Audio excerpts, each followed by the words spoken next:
पूर्व सीएम भूपेश बघेल ने दावा किया है कि केंद्र में हमारी सरकार बनने जा रही है। हम झीरम मामले की सही जांच करवाएंगे। आरोप लगाया कि बीजेपी सरकार ने हमेशा झीरम की जांच को रोकने की कोशिश की। उन्होंने झीरम मामले में डिप्टी सीएम विजय शर्मा के बयान पर भी तीखा पलटवार किया।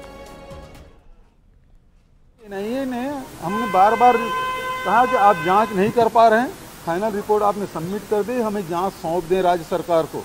उन्होंने सौंपा नहीं।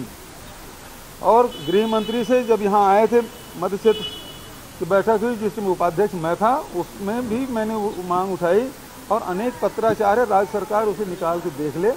मैंने एनआईए को भी पत्र लिखा था, होम मिनिस्ट्री को भी लिखा था, होम सेक्रेटरी लेवल के हुई, और आखिर उन्होंने कहा चिट्ठी मत लिखिए, हम लोग आपको दे नहीं पाएंगे। इसका मतलब ही ये है कि उसमें षड्यंत्र हुआ था जिसे आप छुपाने की कोशिश कर रहे हैं और ये मजाक कर रहे हैं कि आपकी जेब में है।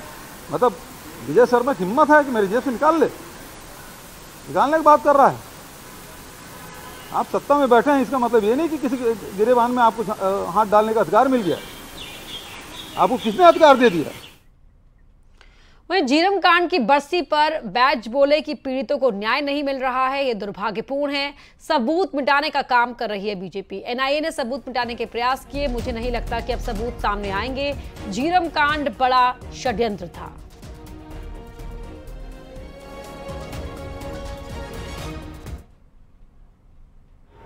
कि आज तक उन पीड़ित परिवारों को न्याय नहीं मिल पाया।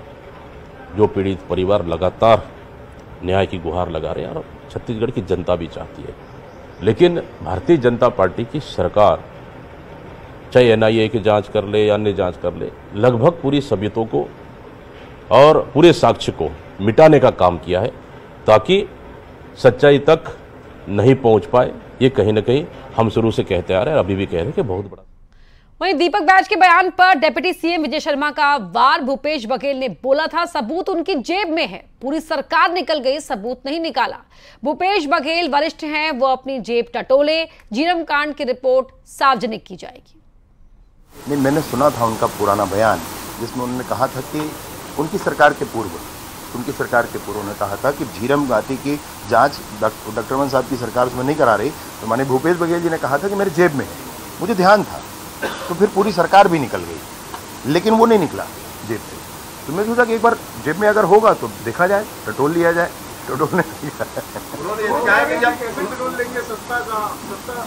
मैं उन्हीं से आग्रह कर रहा हूँ भाई, उन्हें वरिष्ठ है, वो स्वयं टटोल के देख रहे, होगा तो बता दें।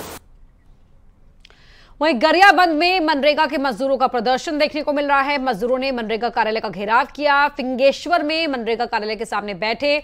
कम मजदूरी मिलने पर ग्रामीण का प्रदर्शन। बिरोड़ा गांव के सैकड़ों ग्रामीणों का प्रदर्शन। सब इंजीनियर को हटाने की ये मांग कर रहे हैं।